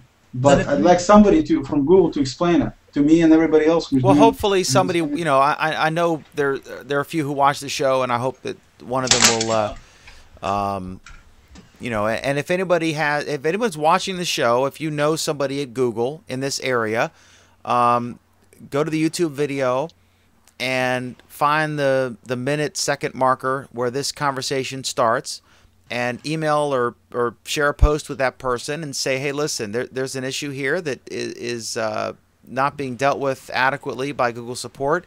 Can you look into it? And say it's in this video. It starts at however many minutes or hours as the show's going, and have them address it. Okay, next, last topic, the pepper spray thing. Oleg mentioned this to me today, and this was kind of interesting. I'll give my take on it. We saw the video of the cops. Apparently there were some protesters at a university. They told the protesters, you have to leave. You can't stay here. And we have a right to peaceably assemble in the United States. It's in the First Amendment, the very First Amendment to the Constitution. But that doesn't mean you can peaceably assemble anywhere. You cannot peaceably assemble on Pennsylvania Avenue. You cannot peaceably assemble on the middle of an interstate for 5 days. You have to have limitations. So they were peaceably assembling and clearly nonviolent. I'm going to get peaceably assemble for redress of their grievances. Oh, right. I mean, correct. If you're pissed off and you want to peaceably assemble, but that doesn't mean you have a blanket right to do it anywhere. So anyway, so they were doing it, and the cop came up, and apparently they notified them, if you don't leave, we're going to spray you with pepper spray to disperse you or to make it easier to arrest you. And there was this YouTube video that went viral of the protesters just sitting there, and the cop spraying them all with this pepper spray, point blank spraying, you know, nonchalantly, and then everyone freaked out, and I think they ended up suspending, firing, whatever people. And the question is, Oleg brought this up. Oleg, make your case. My personal observation before Oleg goes is I don't think that that was an appropriate use of pepper spray. I think they had every right to arrest the people and get them out of there. But it just seemed like they should have gotten some reinforcements, or the state troopers in, or the county cops in, or whatever, to just physically get these guys. Because to just sit there and mow down 30 people with pepper spray and it wasn't exactly like you described. I don't think that would have had. I don't think. All right, let me go to Oleg. I don't think they would have had to get anybody in, because what I saw of the people getting arrested, nobody resisted arrest or anything. That's people the thing, just, carried away without. But go ahead, Oleg. Have to get any reinforcement. Let Oleg make his case, and then we can all argue with him. Go ahead, Oleg. You're on. If you watch the entire video, then it's very clear that in the beginning, you know, there was this peaceful rally going on, you know, a bunch of chanting. Apparently that's what they learn in college, is how to chant and stuff like that.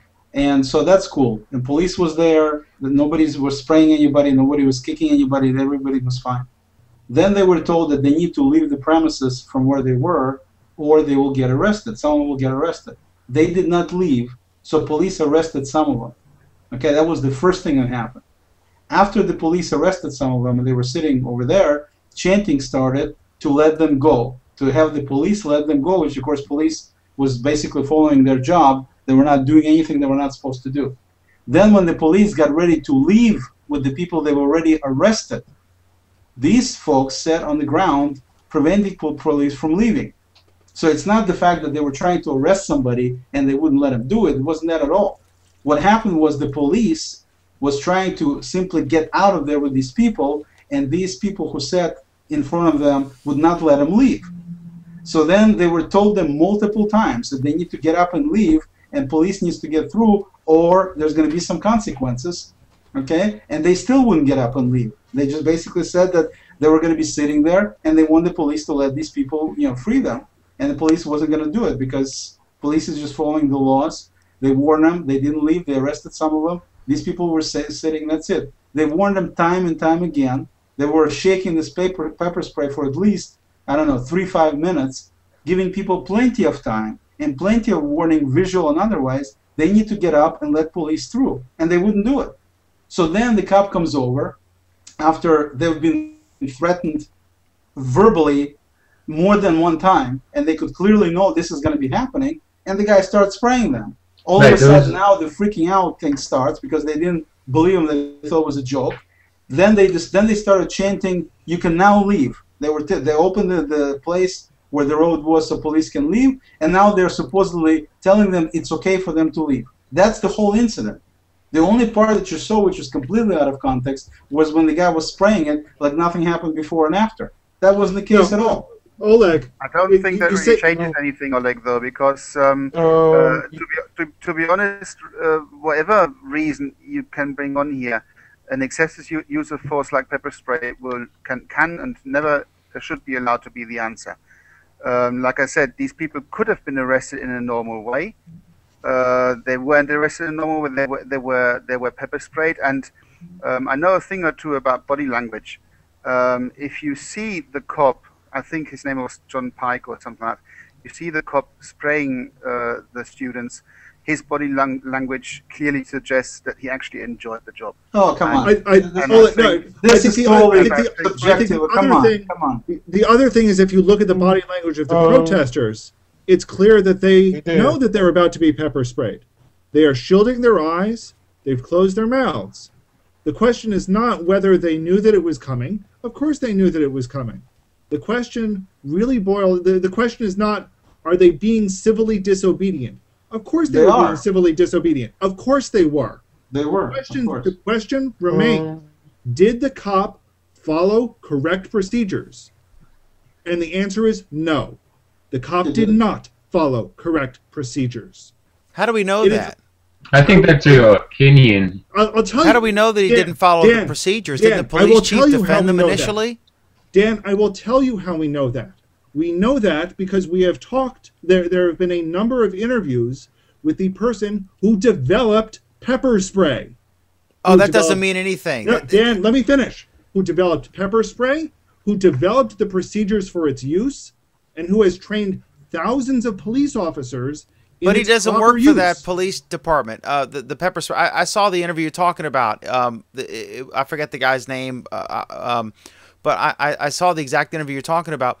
The question, I cannot imagine that the police chief for the campus police department, right? That's what we're talking about, was not approving this. Absolutely. There was constant communication. Absolutely, this cop was on the phone. I mean, before you pepper spray 30 people and everyone's got their camera out there, the world is watching, you're going to call your damn boss, right? Come on.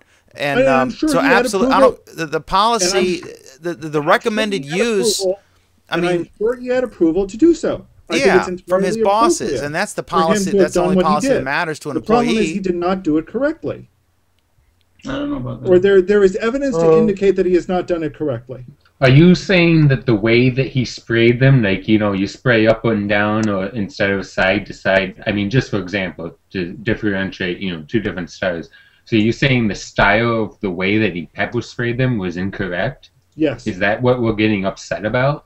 Yes. I mean, you get covered in pepper spray.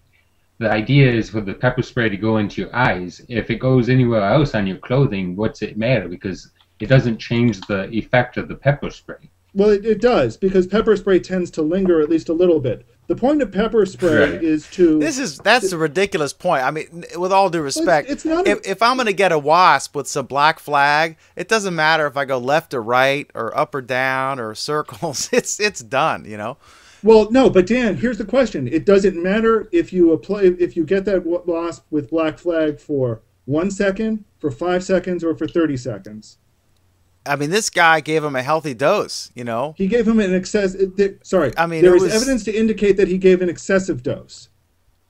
I was being facetious. He gave him a good dose of it. I mean, my goodness, it was... And I didn't see it. I want to see it all. I don't understand what's your comment earlier on that this cop obviously must have called his boss. I don't really understand what difference does that make. I don't really care. Whether he's being a scapegoat or not. Whether he's being made a scapegoat. Yeah, okay, but I don't really see in the sense of who is responsible. I don't really see what the difference is. No, the whole cop is responsible. Was he the Lone Ranger ignoring? Was he the Lone Ranger ignoring policy, or did he call his boss and the police chief, if she responded, spray those damn hippies? You know, I mean, what happened? You know, I don't know. I cannot imagine he would do that without getting approval from his superiors. And I imagine he's being made the scapegoat. I think the bottom line here is this. This video was not shown in its entirety to the world. It was a little piece cut out specifically to show him as a horrible, horrible villain, number one, which is disingenuous at least, intellectually dishonest at best, in my opinion, number one. And number two, they just creamed it as much as they could possibly cream it for their cause, as opposed to looking at it the way it actually happened. So to me, if anybody thinks that the stuff was done incorrectly, watch the video, see how they did it. And, you know, I think I agree with Jens that the part about the guy enjoying or not, this is pure speculation, nothing more. I mean, I didn't see him enjoying it. I'm sure he wouldn't enjoy. I don't know if he enjoy. I mean, I don't know. I mean, we're not talking about. Does it matter if he enjoyed it or not? I mean, he was doing. It doesn't matter. It doesn't matter. It doesn't matter. The bottom line was this was an illegal. You cannot legally block police in this country. That's not a legal action. It's not peaceable assembly. Of course it is. Oh no! Stop, Oleg. You cannot say that a police officer doing something illegal should be allowed to do something illegal. No. I'm talking about before. That's exactly what you just said. I'm talking about before. They sat in front of police, wouldn't let them pass, which prompted this whole action. Yes. This was illegal. You cannot block police from moving where they need to move. That's illegal, is what I'm saying. Okay? The reason that Oleg is saying, Priz, Oleg is saying the reason they were pepper sprayed was because they were blocking the exit for the police. What I think Oleg is missing. What I think Oleg is missing is that this country has an extremely long tradition of civil disobedience. That if there is a law that is unjust, we break the law to prove how unjust it is. For which you were arrested. For which you are arrested. I don't think there is a single person there who is not willing to be arrested. Clearly, they were sitting there blocking the police's path, waiting to be arrested. To make a point. I think it's going to change now when that bill gets through, that the military can arrest anybody, hold them indefinitely, and blah, blah, blah. I think you're going to have a wonderful time over there. Well, with a divided Congress, we'll see if that passes. But I just... go ahead. You want to talk on this? Jonathan, go ahead. Yeah, I want to talk on this. Because right now, I only see one person that was ever in law enforcement. That dealt with law enforcement in here. You know, but with the when they first of all, that college was a public campus, so which make it public grounds. You have the right to protest on public grounds. It's not public ground; it's private ground, and the chancellor of the college wanted them out the property. They explicitly said that. Hold on. If the college was a public college, they have the right. It's actually public ground at that. No, it's not. You cannot let you go to police. It's not private. It's not private grounds, so you can't really. You really can't put nothing on it like. Oh, I don't know how it is in America, but in Germany, a campus would be private ground. It wouldn't be public ground. It's a state university. Any school in Germany or any university in Germany is private ground. It's not public ground. That is how it is in Germany. I don't know how it is in America. But regardless, the bottom line is you cannot block police. That's not a legal activity. Okay, here's it is illegal to block let me police. close. It's just it is illegal to block police. We've got to close. I know that is because I used to be a bounty hunter for 3 years. My husband and I ran a bounty hunting business. It is illegal. That's what I was talking about. It is absolutely obstruction of justice to block the police. 100%. Exactly. Absolutely. Yes, it is. For which you can be arrested. We got to move. We're going to continue this. I'm sure in the Hangout afterward, and you can watch us on the Justin TV video. Just skip forward to this part, but I got to end the show because we're coming up on 2 hours. That's crazy because this is a really long show. Lots of good topics, though. I want to thank everyone in the Hangout. It was really awesome. And on this last topic, I would just say you absolutely have a right to protest. You absolutely have a right to peaceably assemble. You might get arrested if you do it in the wrong place. You do not have a right to block police. But a college campus, basically, it's a bunch of kids. It's older kids, 18, 19, 20. They're still kids. And the campus police need to they need to treat them like big kids, and you have to discipline them sometimes. But was it reasonable when it was basically an offense to the ego of the police? There was no life-threatening situation going on, from what I've seen. It was insulting and embarrassing for them, and so they brought out their spray, and the guy sprayed all these, these guys. I don't know. I mean, it may have been legally correct. I have no idea, but it seemed to me that they, being a campus police, knowing a protest was going on, they might have been better prepared so that wasn't necessary. And certainly in retrospect, the ultimate test of who was right or wrong is, I imagine it will be a rare day that you ever see that scene duplicating itself. I'm sure that memos went out nationwide, don't pepper spray students when 50 kids have little camcorders hooked up to YouTube. Okay, so anyway, thanks so much for the Hangout, guys. You're awesome. I appreciate it. You participating tonight. We're going to keep going live and on Justin TV and the videos. But I want to thank everybody for watching and everything. I'm Dan McDermott. You can circle me on Google Plus at danmcdermott.net. danmcdermott.net. If you can spell it, you win a prize. Or gplus.to/McDermott. That's it for this episode, I think 19. We'll have some sort of biennial anniversary next week of Google Plus Week. Thanks so much. Have a great, wonderful weekend. I'll see you next week. Friday, 8 p.m. Eastern Time, 1 a.m. GMT live.